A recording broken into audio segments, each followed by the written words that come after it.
Hello, everyone, and welcome again to a session of Horizontes, where I have the pleasure of interviewing some of Latin America's most important business, political leaders, as well as thought leaders in subjects that we know are of interest to you.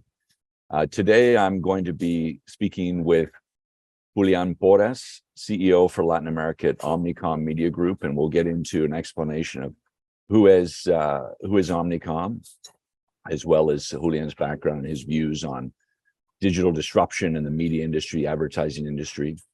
Before I bring on Julián, I'd just like to let you all know that we are moving towards the transition towards a podcast for these interviews. We'll keep you appraised of that, but that is, I believe, a medium that people will enjoy. And in the registration process for signing up for those podcasts, you'll have the opportunity to pose a question as well. So we want to continue to have your input. But I think that a podcast will provide everybody from our end on the production and your end on the listing a greater degree of flexibility, which I know is crucial with our busy schedules. Very briefly, if we move on to the next slide, I just want to give you a little background. Horizontes was created to speak to you, an audience of people whose business responsibilities are multi-jurisdictional across Latin America, and who find it tough to identify leaders either in your own markets or in global markets that understand Latin America as a region and understand the challenges that we all face when managing so many jurisdictions as we do. Horizontes was created by America's Market Intelligence, which has been around for just over 30 years.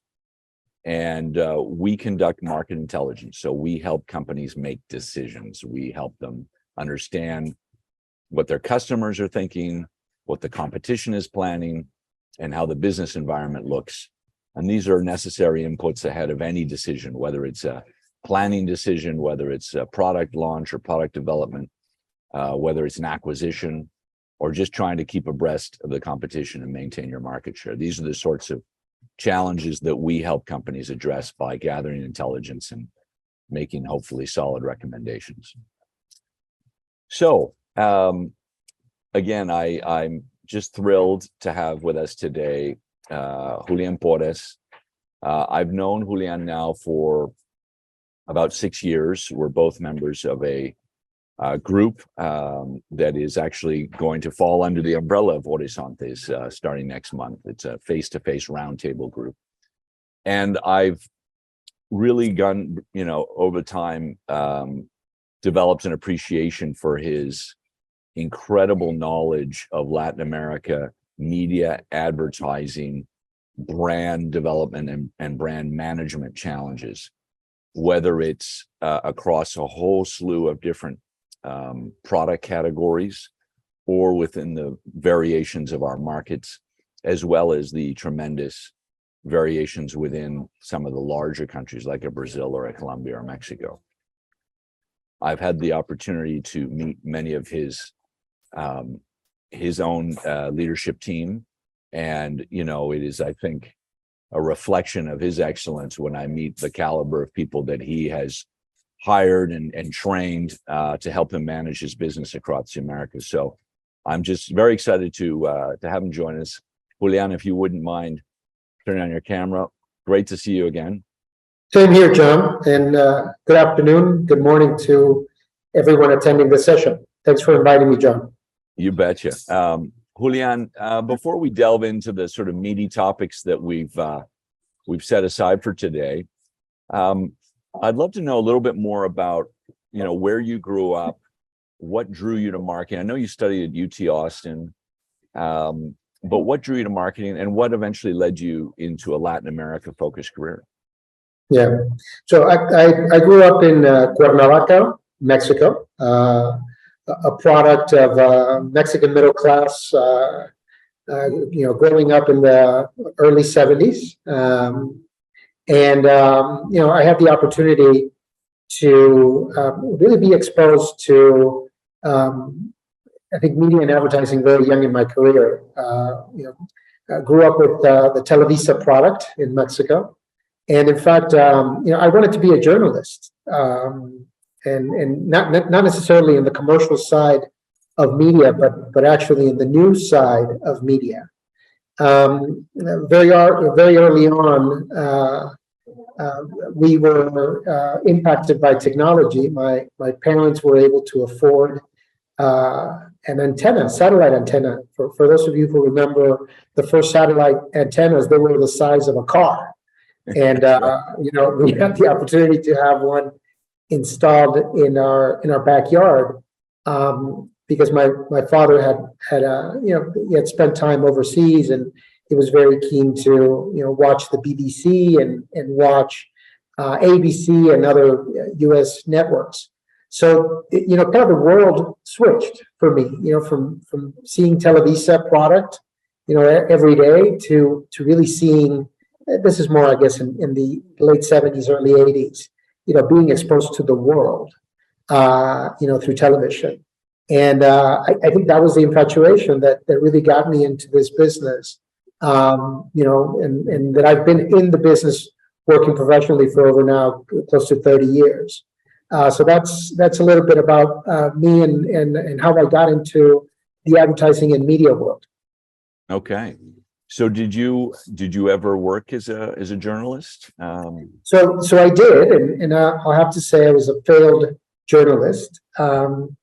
So I applied to the University of Texas in Austin to pursue a journalism career. And so being originally from Mexico, English language is not my first language. So having to write for journalism class in English was tough. And I'll never forget my journalism 101 professor in year one basically said, I think you have to rethink your whole career because you can't write to save your life. So he suggested advertising. He said, look, there's less writing and it has to be more, it's less words, and you have a commercial slant. So maybe you want to pursue that. So that's how I fell into the advertising side. So I'm a failed journalist. I did work in a community newspaper, English, Spanish in Texas. So that's how I came through understanding the business through the print side of media.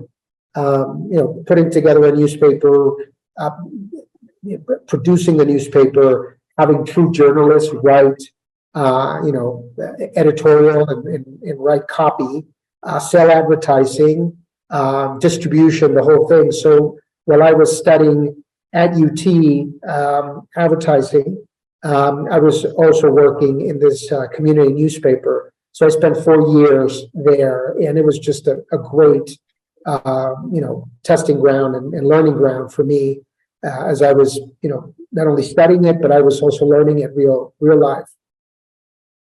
No, that's great. And it's rare that we have professors or mentors who steer us like that, with pretty frank feedback. So I'm sure you're grateful, because certainly the future of journalists might have looked good at that point in time, but it's become a very challenging career since. What about Omnicom? Omnicom, I sometimes call it the biggest company nobody's ever heard of. But I think when people understand some of the business lines that you have and some of the companies that you've acquired over time, they'll get an understanding. Can you tell us who is Omnicom today?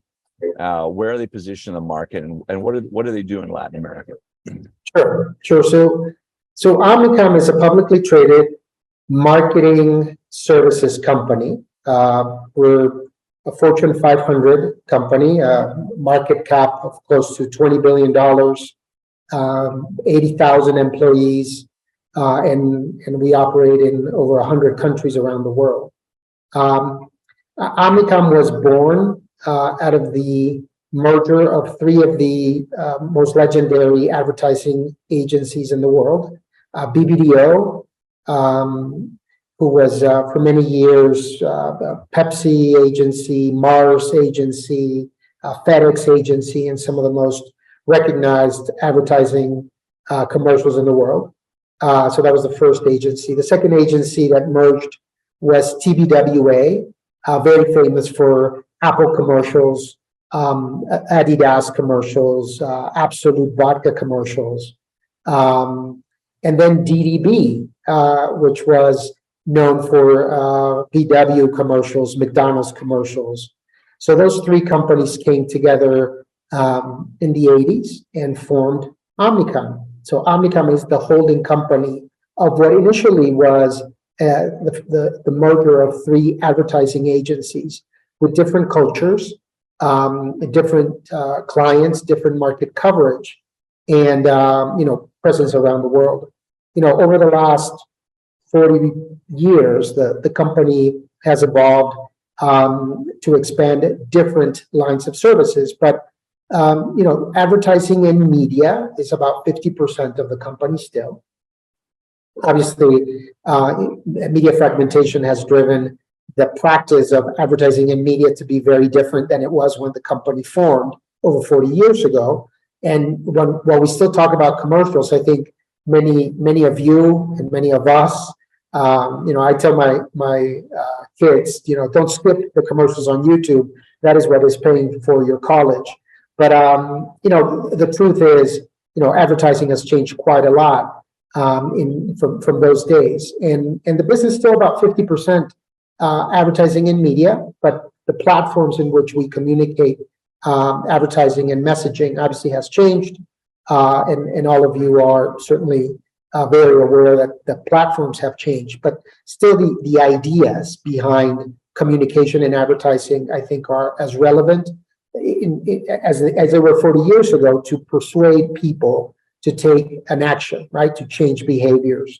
So that's still 50% of the business. Then the other 50% of the business divides into different activities, whether it is public relations, below the line activities, experiential activities, e-commerce activities now, precision marketing activities. So, that other 50% of the business has been built over the last few years, whether it is organically, by developing and investing in different disciplines and capabilities, but also through acquisitions of entrepreneurial companies that were kind of on the edge of, or in the leading edge of marketing services, and they were integrated. So we operate in hundreds of markets, and we have hundreds of agencies that service the needs of our clients. And we try to organize ourselves around Fortune 500 companies. So, as I say, from the A of Apple, one of our largest global relationships, to the VW in Volkswagen, one of our largest clients, and everything in between in the alphabet. We service global brands, regional brands, and local brands. So that's Omnicom. So I am responsible for the Latin American division of Omnicom, from kind of the Rio Grande at the north to Patagonia in the south. And we operate, across the entire Latin American and Caribbean region in three types of companies: wholly owned subsidiaries of the publicly traded company in some of the largest markets, think Brazil, Mexico, Colombia, Argentina, etc. Then we operate through joint ventures in smaller markets across the region, where we will partner with local interest groups that will have the name of the company and our disciplines and our IP and our technology, representing us in a joint venture type of fashion. And then in very small markets, we've basically franchised our IP, our branding, and our technology, and sometimes client relationships that are managed in those type of geographies. So that's a little bit of the scope of Omnicom Group and the footprint that we have in Latin America. That's very interesting, because I think a lot of companies have to similarly structure themselves. They cannot invest vertically in as many of the small markets that our region includes. But at the same time, they want to make sure they're capturing as much as they can out of those big markets. Before we proceed, I just want to remind everyone in the audience that there is a Q&A function at the bottom of your screen in Zoom. And feel free to type in your questions there, and I'll do my best to weave them into the conversation with Julián. Julián, you started talking about some of the adjustments and some of the new business lines that Omnicom has taken on in the sort of 50% of the business that is relatively new.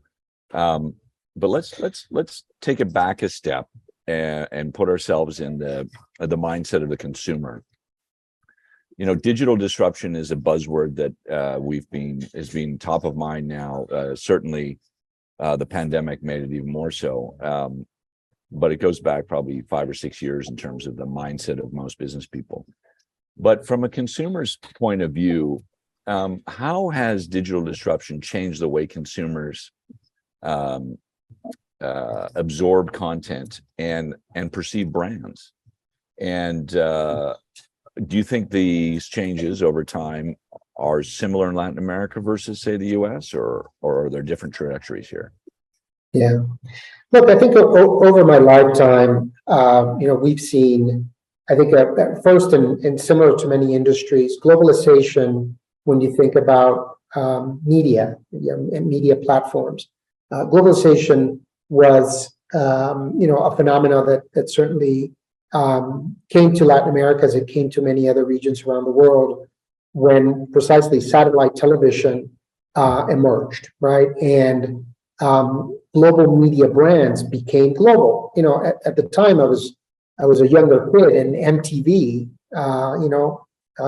appealed to the same generation of Mexican teenagers as Brazilian teenagers, as German teenagers, right? And the globalization of media platforms really began many years ago. Certainly, digital platforms accelerated that and gave it a lot broader scale. I do think that was a huge transition that just simply accelerated over time, and it made local media, have to recognize that tastes of media consumption, so both content and the ways to consume that content, was changing.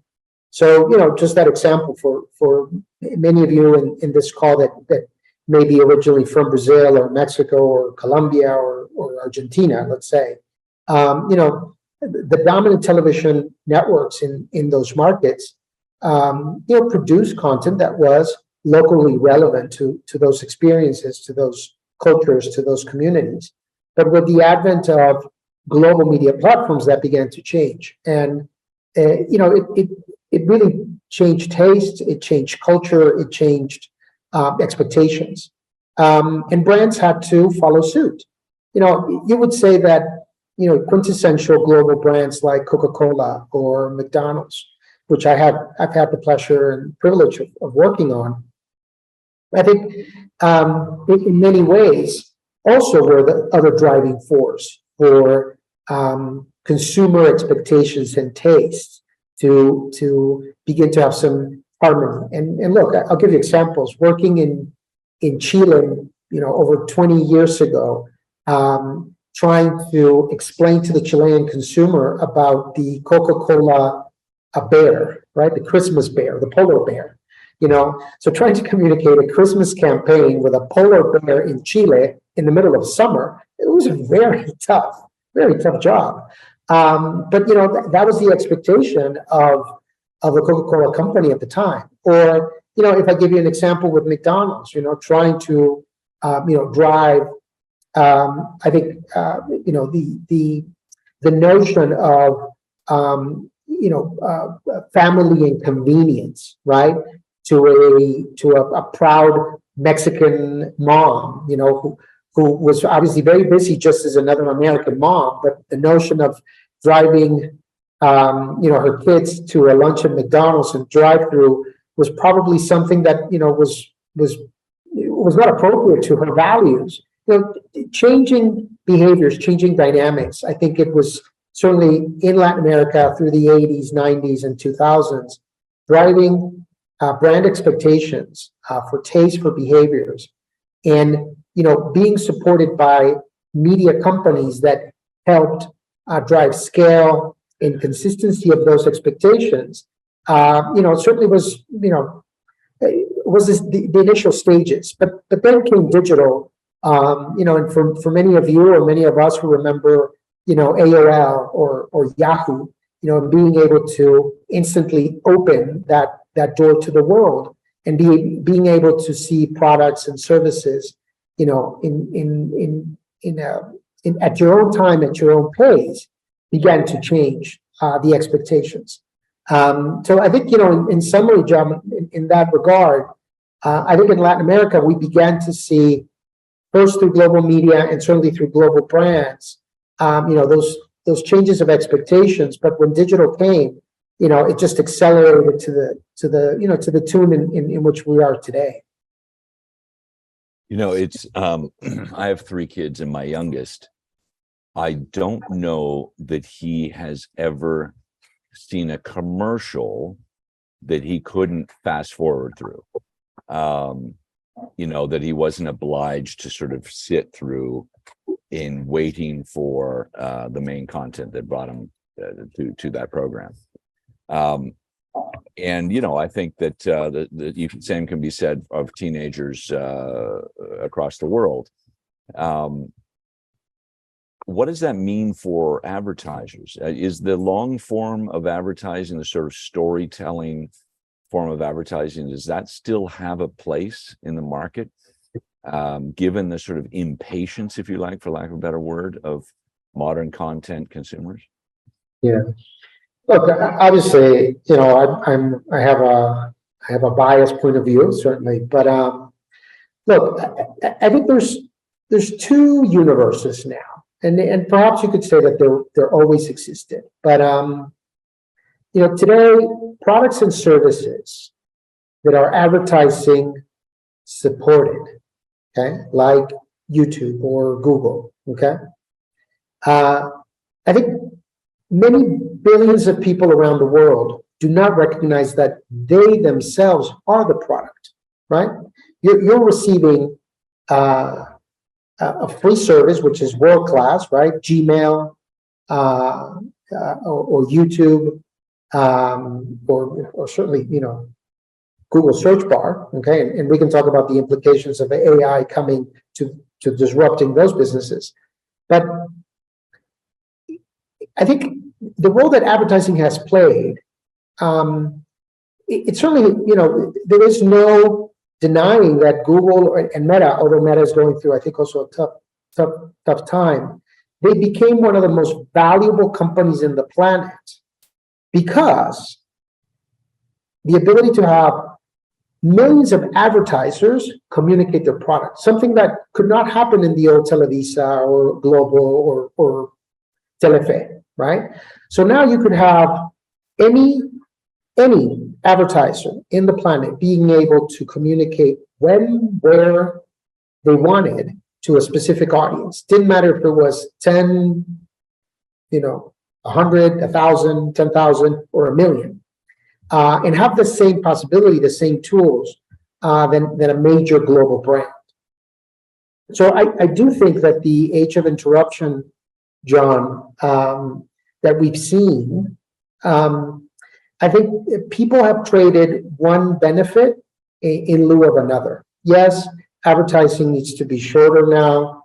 There are different forms of advertising that are non-skippable, right? And those carry a higher premium. Or, you have to wait through the first 5 seconds, right? So that skippable ad can lead you to the content. But I think what most consumers now know, they understand it, right? Is that you have left a footprint, right? A cookie, which they're being deprecated. So we can talk about, cookies being eliminated because of privacy concerns. But, over the last 20, 25 years, the business model has basically been that consumers are the product, right?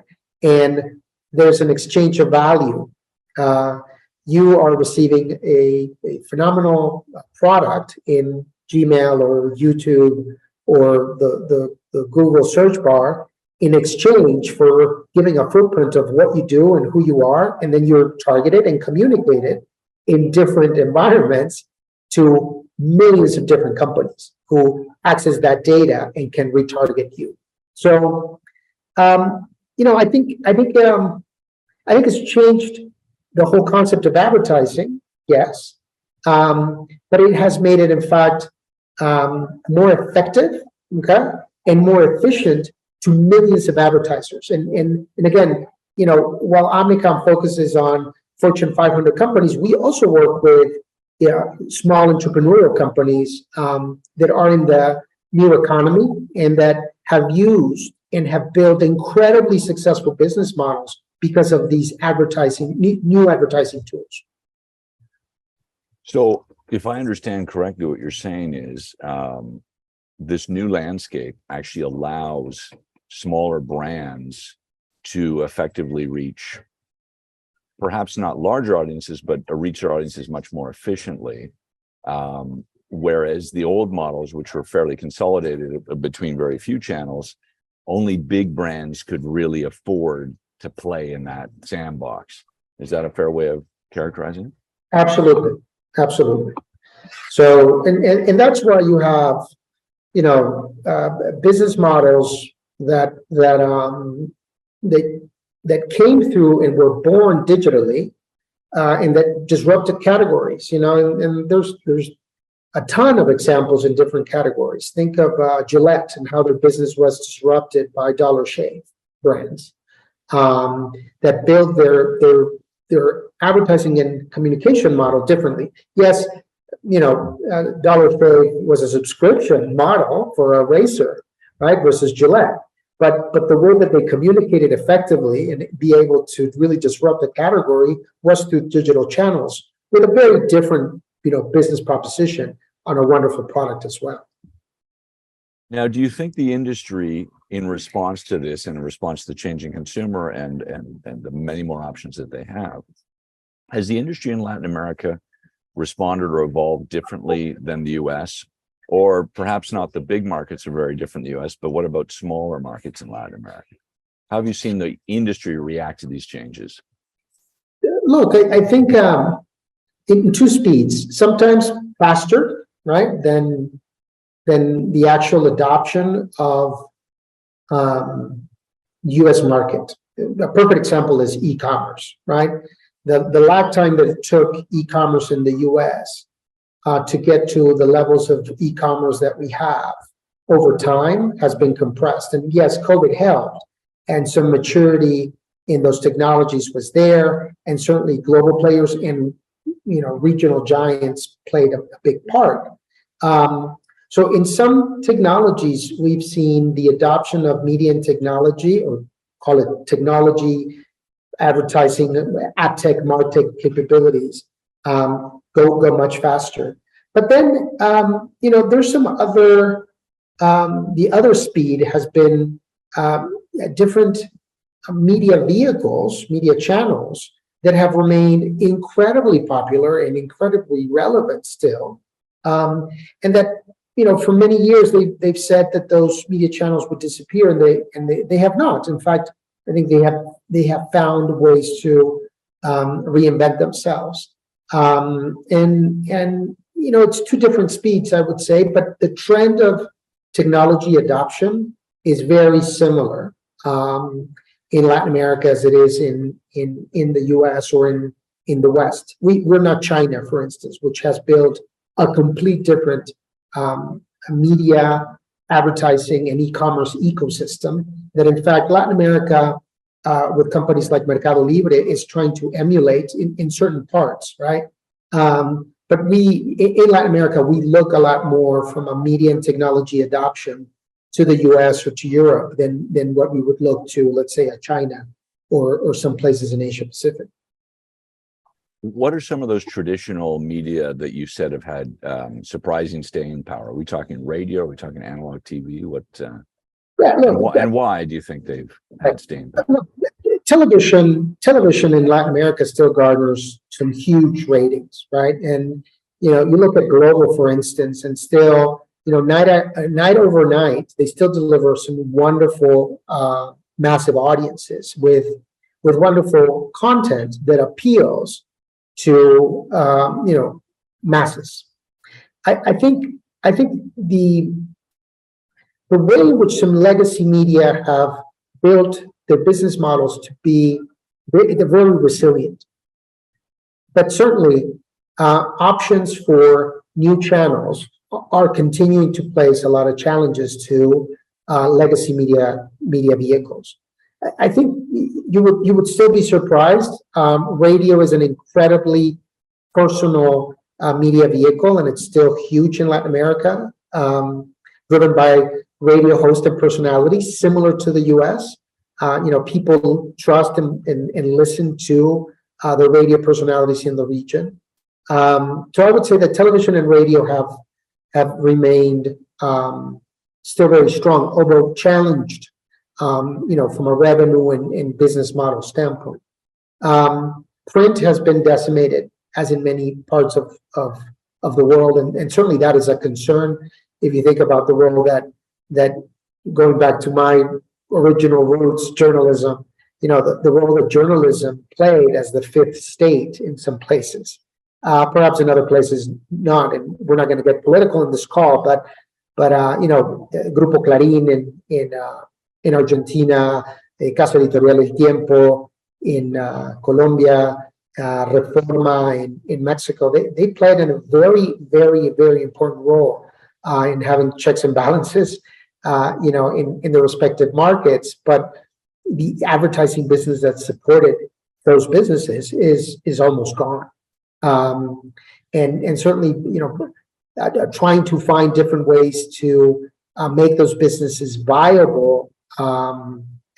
It's similar to what's happening in some places in the U.S. And I think there's some pockets of success with some major players, but certainly print, both in newsprint and magazines, has been very tough going for them. And then outdoor, believe it or not, because we spend a lot of time in Latin America on our congested large cities, outdoor is still a very important dominant medium. So if you were to split, your advertising mix, digital for the most part is for about 50% of the region, and it's hard to define that some type of television or some type of outdoor and even some type of radio is not digital. So it's not a fair mix. But let's say that the other 50% is your legacy media from a share of spend. And time spent varies, obviously, market by market and by different demographic. And where were we in that split 10 years ago? Was it 2080 or? Yeah, I would say 10 years ago, it was legacy media, or call it ATL media, was more 70%, Okay. 75%. So we saw the trends very similar to the rest of the world just accelerate during COVID. There's markets and there's categories in the region that I think are reaching tipping points. 55, 60% ad spend dedicated to digital, and I think it is somewhat of an unfair comparison because digital allows you to target and convert through the entire funnel, right? So, the old traditional marketing funnel of awareness, consideration, intent, and action. In digital, it's easier to give attribution to that, and thus a lot of the dollars have flown there. But when you think about equity building and brand building, still, advertising and communication in legacy media has just a strong staying power. I'll give you an example. Look at Netflix, right? Just a brand that everybody here, uses, I'm sure. It's all about their content, right? And their wonderful products, right? Whether it's you're into movies or episodes or series, they have built a lot of the awareness of those of that content through outdoor, right? And innovative formats in outdoor. They'll do it also, with television, traditional television. You kind of fish where the fish are. And yes, of course, lots of online video in YouTube and Facebook complementing those strategies. But you would think that they would have built their business entirely online, and they did not. That's very interesting. There's a phenomena that I've lived when I lived in Mexico and went through a pretty significant recession in '94, and that was that some of these global brands that you're talking about in different categories, where I call them cultural categories, where Latin American brands can be quite strong. During times of recession, multinational brands sometimes recede. I mean, they do it all over the world, not just Latin America. And this creates space to be filled by local brands. Another might be a very fast-growing category like e-commerce, where in the difficulty of pandemic, it was difficult to marshal resources and to take advantage of that growth. But as result of these kind of disruptive moments, whether it's an economic dip or something as unique as a pandemic, there's been some very successful local Latin American brands that have been built, and they've been built, in many ways. When you're in a disruptive marketing environment, you don't have to worry about attributing some of your budget to these old models. You can go straight into digital or whatever's new. What are some of the local brands that come to mind that you've seen just flourish in the last, say, half or full decade, and what do you attribute their success to in this disruptive environment? Sure. Look, obviously there's newer brands, whether it's, you're in Mexico, let's say Kavak, right, which is the consolidation of a used car model, right? Very similar to what in the U.S. is Carvana, for instance. Kavak has built a very strong brand. Yes, on the basis of a different business model, to your traditional used sales car businesses in Mexico. And they have obviously built it with advertising. We have the privilege of working with a company called Luna in Mexico. It's a mattress company, direct-to-consumer mattress company. So again, they have built a business model that was somewhat different, replica to something that has been built in the U.S. But again, advertising played an important role. And both Kavak and Luna in Mexico, you would be surprised. They did build first their brand recognition through digital channels, but then as they began to grow, they had to expand and going into legacy media. I think another example in Brazil, Nubank, right?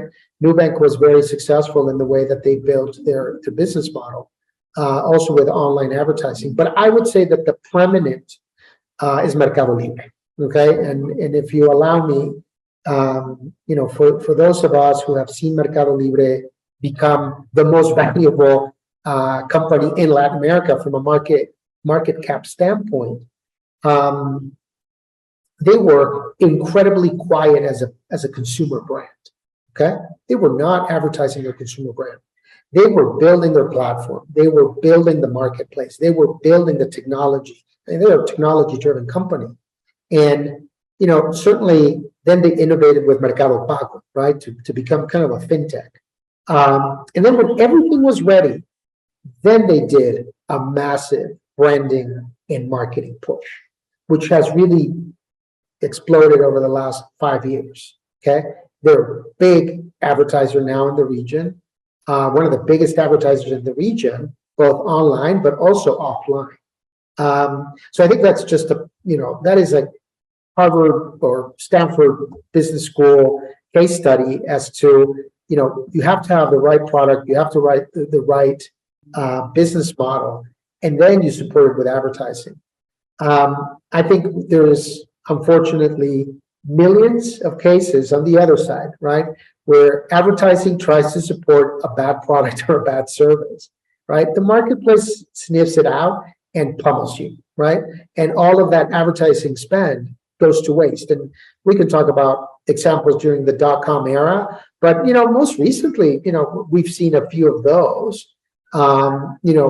Business models that really were trying to sell a unique selling proposition, but there was really nothing there other than the catchy advertising. So, we've seen it both, and I think we take learning from both instances to, share with our agencies, but also share with our clients, what works and what doesn't work. It is really, it should be a point of pride in Latin America, Mercado Libre, because there's very few places in the world where a local e-commerce platform has been able to withstand the competitive dominance of Alibaba and or Amazon.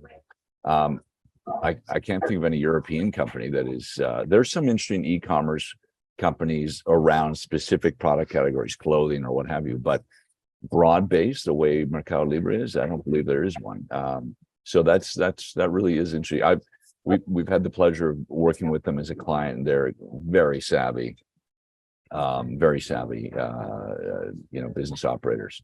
And I mean, being an Argentine-based company and just all of the complications that involves when you're running a cross-border or international business from Argentina, I think has made them risk takers and made them that much more savvy as a result. Now, in this challenging environment, you did allude to some of the things that Omnicom has done in terms of acquiring new businesses.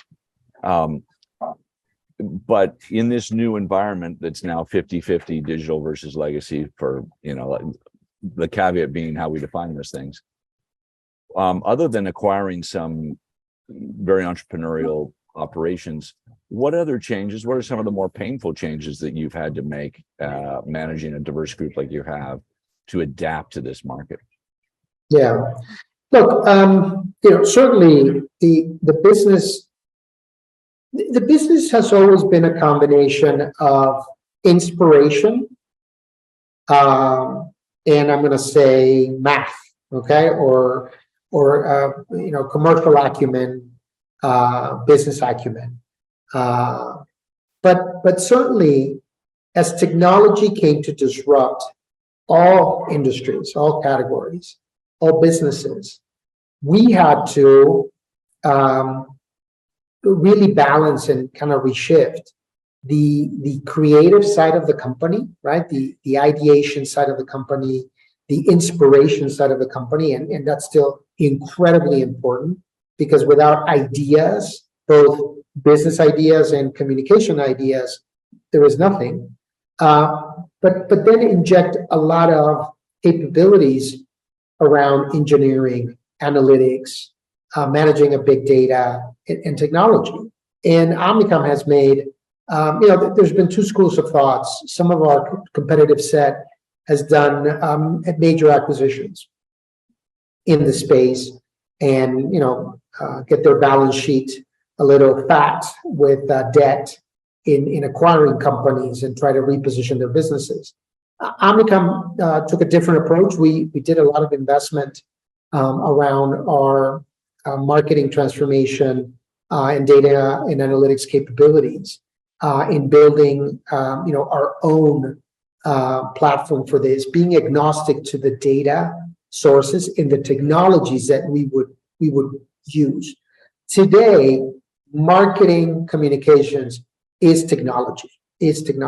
And for sure, our competitive set has also expanded to have and play with companies like Accenture, like Deloitte, like IBM, et cetera, who come more from a technology background. But I think where we're very, very strong is balancing both ideation and technology. So I think from that standpoint, the investment is on people and kind of the skill sets and the capabilities that we need to have that right balance. So, a few years ago, perhaps we would have, a few mathematicians and statisticians, right? Now we have, hundreds, if not thousands of, data scientists, as we call them, or marketing technologists, okay, who have come to complement capabilities in order to be able to deliver modern and progressive marketing communications. I like to say, and perhaps, John, we can talk a little bit about AI. Absolutely. AI is not going to replace your accountant. AI is not going to replace your lawyer, okay? But an accountant using AI is going to replace your accountant that is not using AI. Or your lawyer with AI is going to replace that lawyer that is not using AI. So I think from that standpoint, we're littered already with examples where automation and machine learning is creating norms and rules for all types of business decisions to be automated, and it obviously has been happening in marketing communications for some time. It's just taking a much wider focus. It's accelerating, and certainly it's going to disrupt once again the business. And I do think that it's going to impact more different areas within the value chain. So companies that don't adopt some of these automation techniques and technologies, will underperform versus those companies that do adopt them, and thus we as a company are leaning in very hard in that space, recognizing that there are huge regulatory and legal considerations, right? As we've seen in recent press announcements with ChatGPT and what Microsoft is doing as well, on their own. But if you think about a search strategy, right? So buying search terms in Amazon or in Google, that will be automated more and more and more. Targeting will be automated more and more and more. Dynamic creative optimization will be automated more and more and more. So, it's really thinking what is the next iteration of the business, and how do we add value in that value chain? I find this fascinating. The digitization of advertising media has already put enormous strains and really tested the principles of copyright and content origination. But of course, and of course, the advent of fake news. But this whole notion that you can bring AI into the creative process and recreate content that is a few pixels different than the content they're emulating. So there's almost going to have to be a re-examination of what is intellectual property, and are we talking about exact replicas or something close enough that it's recognized as similar to what it's trying to emulate.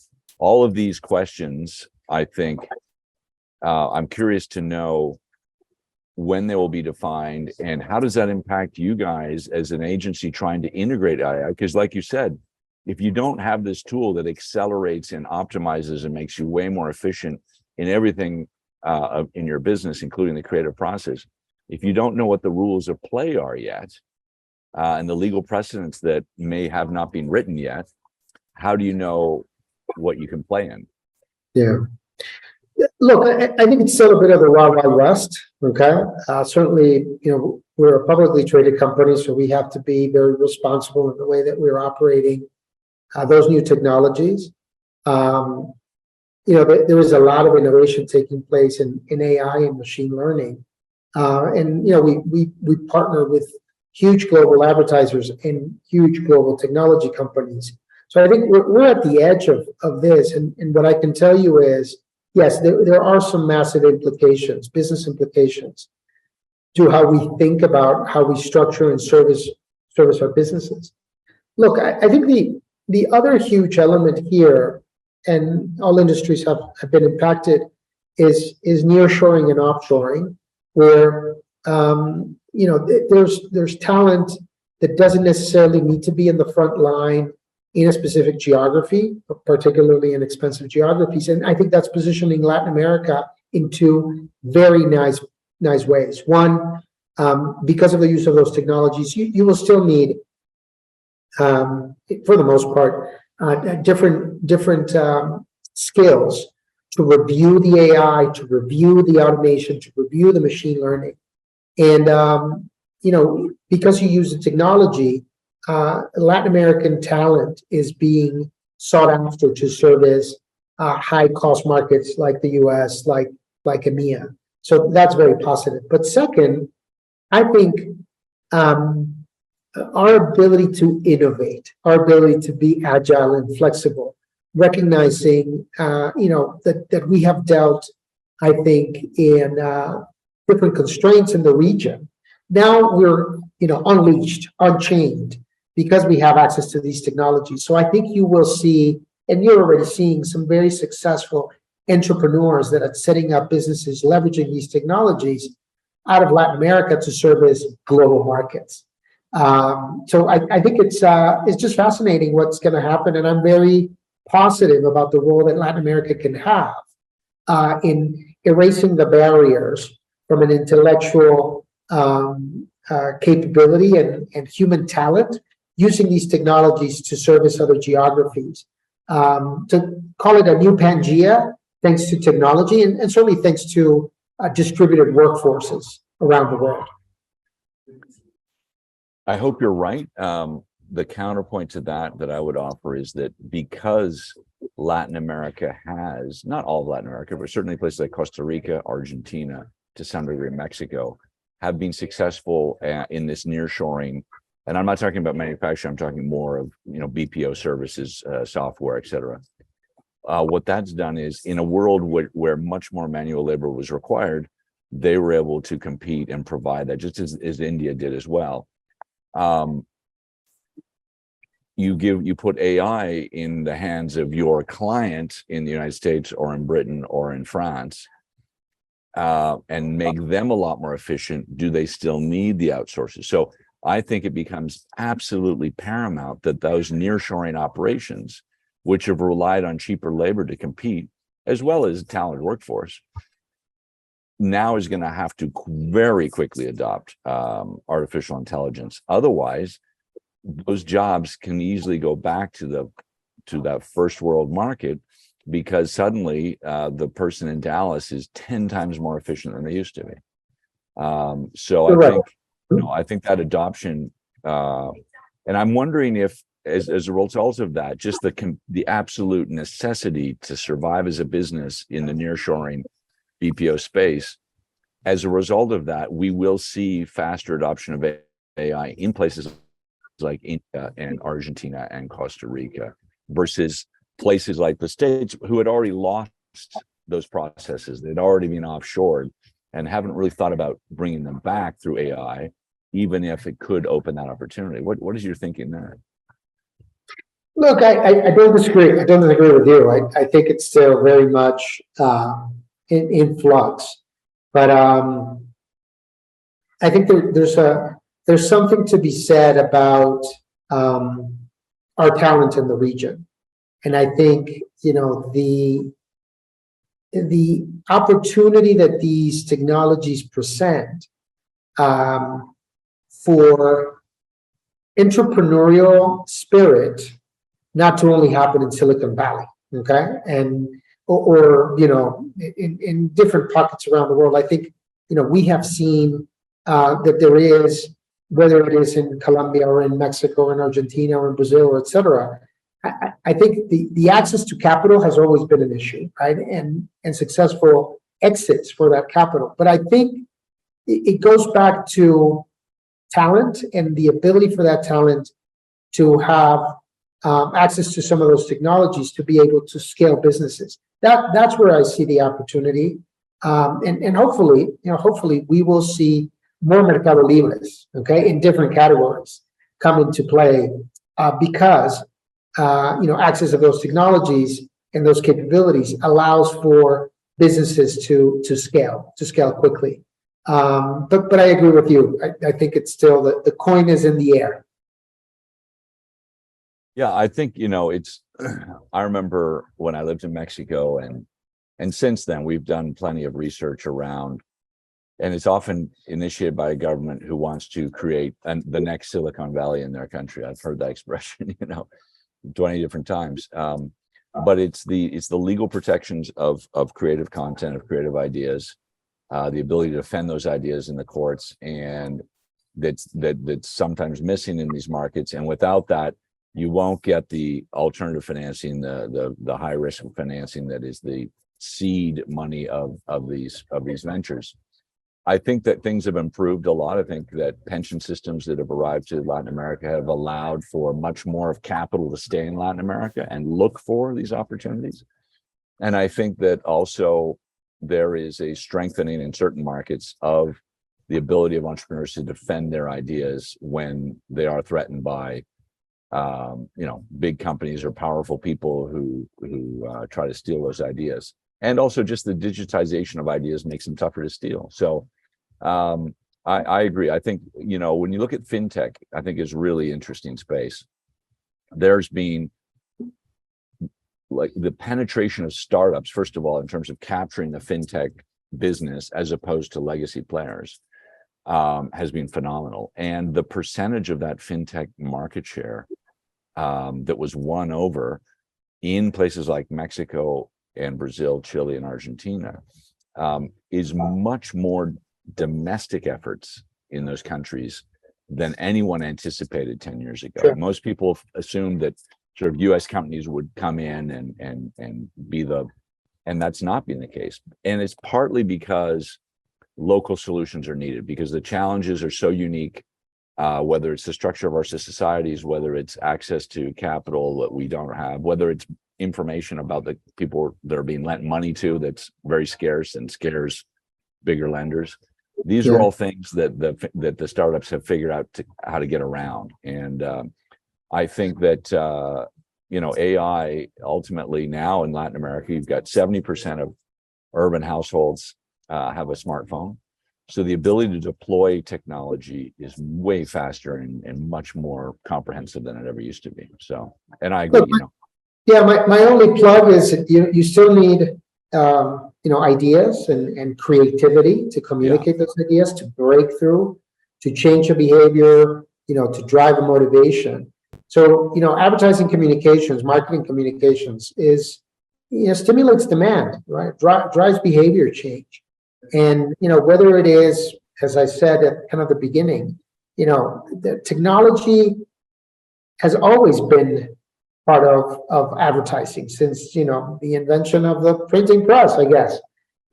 It's coming at a much faster pace with a lot more implications, I think, also to regulation and what disrupts and what changes in the value chain. But, certainly I do see with optimism, the next few years in the region and how we can use these technologies to scale and to be more competitive versus other regions and other geographies. That's great. And as you point out, technology needs advertising, right? Because if you're trying to educate a marketplace to try something new, to adopt it, that requires messaging, and that's what you do. So thank you for that. Julián, you've made a very compelling case for the industry, and I'm thankful for that. And I just, as always, our conversations could go on much longer. We've just started to scratch the surface on some really fascinating topics. I hope those of you listening in and those of you who will receive this recording will find it as interesting as I have today. Look forward to future conversations, Julián, and thank you for your time today. I really appreciate it. Thank you, John, for the invitation. It was a pleasure having this conversation. Thanks to the audience, and I hope I'm invited once again in the future. Thanks, John. Absolutely. All the best.